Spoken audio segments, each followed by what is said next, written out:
Hello friends, मैं doctor Amit मेघलानी, पेट और liver का स्पेशलिस्ट फरीदाबाद से आज आपको इरिटेबल बाउल सिंड्रोम यानी कि आईबीएस के बारे में बताऊंगा। आईबीएस एक बहुत ही कॉमन यानी कि आम इंटेस्टाइन प्रॉब्लम है जो कि करीबन 20% इंडियन पॉपुलेशन के अंदर देखी जाती है। ये एक फंक्शनल बीमारी है। फंक्शनल बीमारी का मतलब है कि आंत का चलन या आंत जिस तरीके से चलती है या जिस तरीके से कॉन्ट्रैक्ट करती है उसके अंदर प्रॉब्लम आती है, रादर देन कि कोई स्ट्रक्चर बीमारी यानी कि उसके अंदर कोई घाव अल्सर नहीं होते। इवन माइक्रोस्कोपिक एग्जामिनेशन पे भी इंटेस्टाइन की माइक्रोस्कोपिक एग्जामिनेशन में भी कोई घाव या जख्म या सूजन नहीं होती, मगर ये एक फंक्शनल बीमारी है। ये किसी भी उम्र में हो सकती है और अमूमन थोड़ा सा स्त्रियों के अंदर ज़्यादा पाई जाती है। इसके लक्षण पेट के अंदर दर्द, कभी तेज कभी हल्का, नॉन स्पेसिफिक पेन यानी कि कोई किसी भी तरीके का जो लक्षण नहीं होते। पेट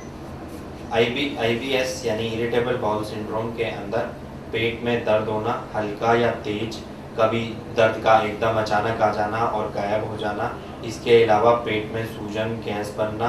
पेट की फुलावट रहना, लैट्रिन का सही ढंग से नहीं आना, किसी मरीज में कब्ज या किसी में दस्त या फिर कब्ज और दस्त ऑल्टरनेटिवली होना होता है। इसके अलावा अमूमन मरीज को अगर लैट्रिन के अंदर खून आ रहा है या खून की कमी हो रही है या वजन में गिरावट आ रही है या भूख नहीं लग रही, तो उसके अंदर हमें और बीमारियों को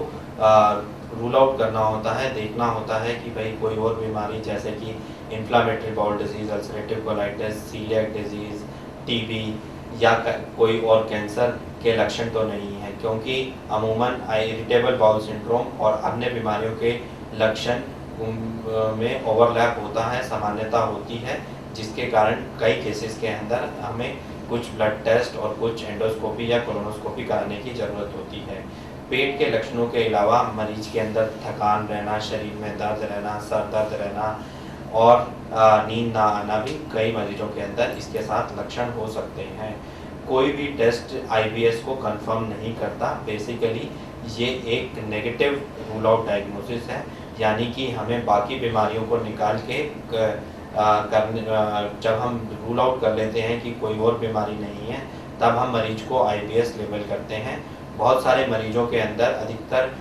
रूटीन टेस्ट के अलावा कोई और स्पेशल टेस्ट कराने की ज़रूरत नहीं होती, मगर कन्फ्यूजन या कभी वार्निंग साइन जैसे कि ब्लड आना और जो खून का ना बनना, वजन में गिरावट होना होता है, तो हमें स्पेशल टेस्ट यानी कि एंडोस्कोपी, कोलोनोस्कोपी या कुछ अन्य ब्लड टेस्ट भी कराने की ज़रूरत पड़ती है। इरिटेबल बाउल सिंड्रोम का कारण क्लियर नहीं है, मगर ये बहुत सारे कारणों मल्टीफैक्टोरियल यानी कि बहुत सारे कारण या रोल इसमें प्ले करते हैं, जिनमें से पेट और आंत की नसों का सेंसिटिव होना, उसके अलावा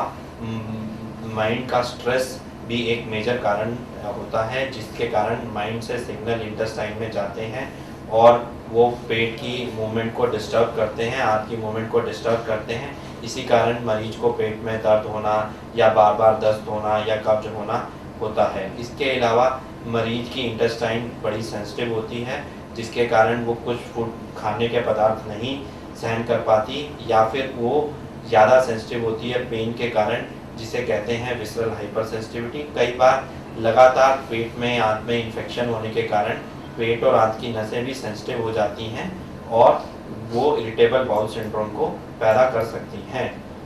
इरिटेबल बाउल सिंड्रोम का इलाज बहुत ही कॉम्प्लेक्स होता है, क्योंकि इसके अंदर ये फंक्शनल बीमारी है, कोई ऑर्गेनिक या स्ट्रक्चरल बीमारी नहीं है। मरीज को एश्योरेंस देना सबसे ज़्यादा ज़रूरी होता है कि उसे कन्विंस करना कि उसे कोई सीरियस बीमारी नहीं है, कोई कैंसर नहीं है। और मरीज हमेशा जब भी इरिटेबल बाउल सिंड्रोम का आता है तो उसे ये एक दिमाग में डर होता है कि कहीं कैंसर तो नहीं है, कोई सीरियस बीमारी तो नहीं है। रीएश्योरेंस करने से पेशेंट के सिम्टम्स में रिलीफ मिलता है। इसके अलावा बहुत सारी दवाइयाँ हैं जो कि मरीज के सिम्टम्स यानी कि दर्द या दस्त या कब्जी में हेल्पफुल होती हैं, मगर हर दवाई हर मरीज में अलग तरीके से देनी पड़ती है, और कोई भी दवाई एक मरीज के लिए वरदान हो सकती है तो दूसरे मरीज के लिए हो सकता है कि वो इफ़ेक्टिव ना हो। इसके अलावा हमें अपनी लाइफस्टाइल में चेंजेस कराने पड़ते हैं मरीज को, जैसे कि एक्सरसाइज करना, स्ट्रेस को कम करना, मेडिटेशन करना। इसके अलावा सिम्टम डायरी को मेंटेन करना ताकि कितने सिम्टम्स कैसे रहे उसका प्रॉपर हमें फॉलोअप मिल सके। इसके अलावा जनरली खाने के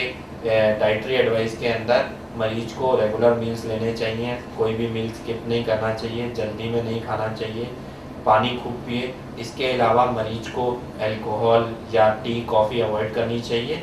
और फाइबर कंटेंट्स को बढ़ाना चाहिए, स्पेशली सॉल्युबल फाइबर जो कि इसबगोल या ओट्स और बहुत सारे फ्रूट्स और वेजिटेबल्स में होते हैं। अभी एक नई ट्रीटमेंट लो फोडमैप डाइट